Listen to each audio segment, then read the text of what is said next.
You wake up at 3 a.m. every night. Same time, give or take. You lie there in the dark. Your heart isn't racing. You're not anxious.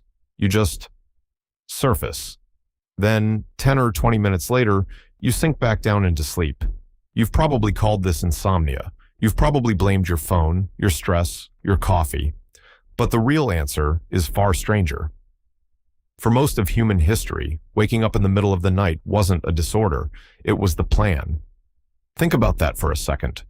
What if the 8-hour block of unbroken sleep you've been chasing your whole life never actually existed?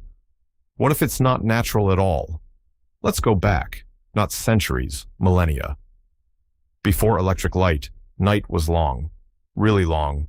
In winter, especially in higher latitudes, darkness could stretch for 14 hours. No human being, no matter how tired, sleeps for 14 straight hours. The body isn't built for that, so something had to fill the gap. Historian Roger Ekirch spent over a decade combing through diaries, court records, medical texts, and literature from pre-industrial Europe.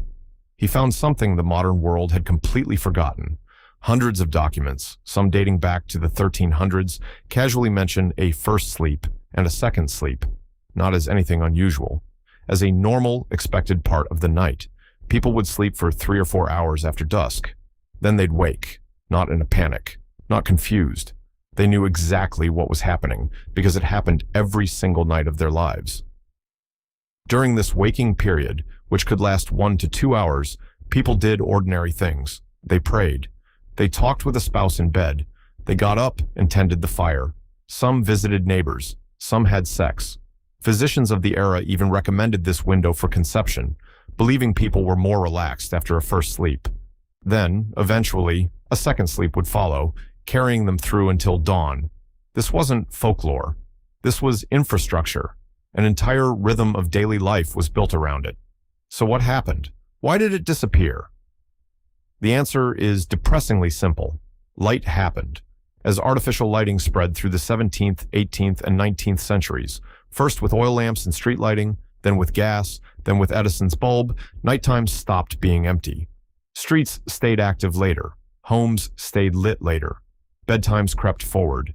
And the long stretch of darkness that used to hold 2 sleeps got compressed into one shorter window. By the time electricity reached most households, the 2-sleep pattern hadn't just faded.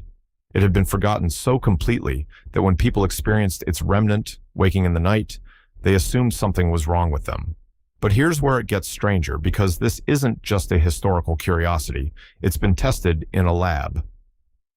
In the early 1990s, psychiatrist Thomas Weir ran an experiment at the National Institute of Mental Health.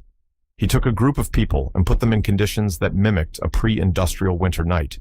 14 hours of darkness, no artificial light, no clocks, no stimulation, just darkness for weeks. At first, the participants slept in one long stretch, catching up on what researchers now call sleep debt, the accumulated exhaustion from years of shortened, artificially lit nights.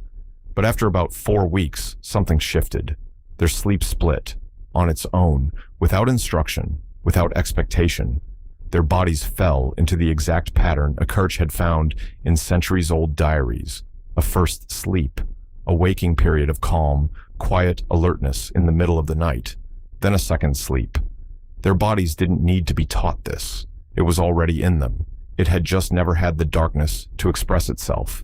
So why does this matter to you, lying awake at 3 a.m. feeling broken? Because you're not broken.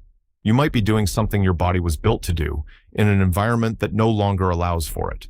Modern life gives you roughly 7 or 8 hours of darkness if you're lucky, and expects one unbroken block of sleep to fit perfectly inside it.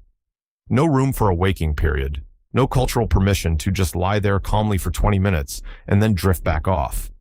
Instead, that waking moment gets flooded with anxiety. You check the time. You calculate how many hours you have left. Your heart rate climbs. What used to be a peaceful, expected pause becomes a source of dread. And that dread is often what keeps you up, not the waking itself. Sleep researcher Charles Czeisler at Harvard has spent decades studying how artificial light disrupts the body's internal clock, the circadian rhythm that once ran almost entirely on the sun.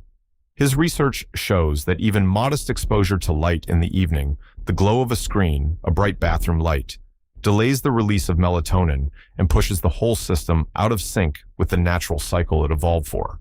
You're not just sleeping in a different environment than your ancestors. You're sleeping in an environment that is actively fighting the rhythm your biology still expects. There's something almost moving about this. Your ancestors, in the dead of a winter night, illuminated only by embers, weren't lying awake, worrying about being awake. They were living inside a rhythm that had space for wakefulness. Room to exist in the dark without judging it. You inherited their biology. You did not inherit their night. And maybe that's the real reframe here. The problem was never that your sleep breaks. Fragmented sleep is, biologically speaking, closer to the default setting than the 8-hour block you've been chasing.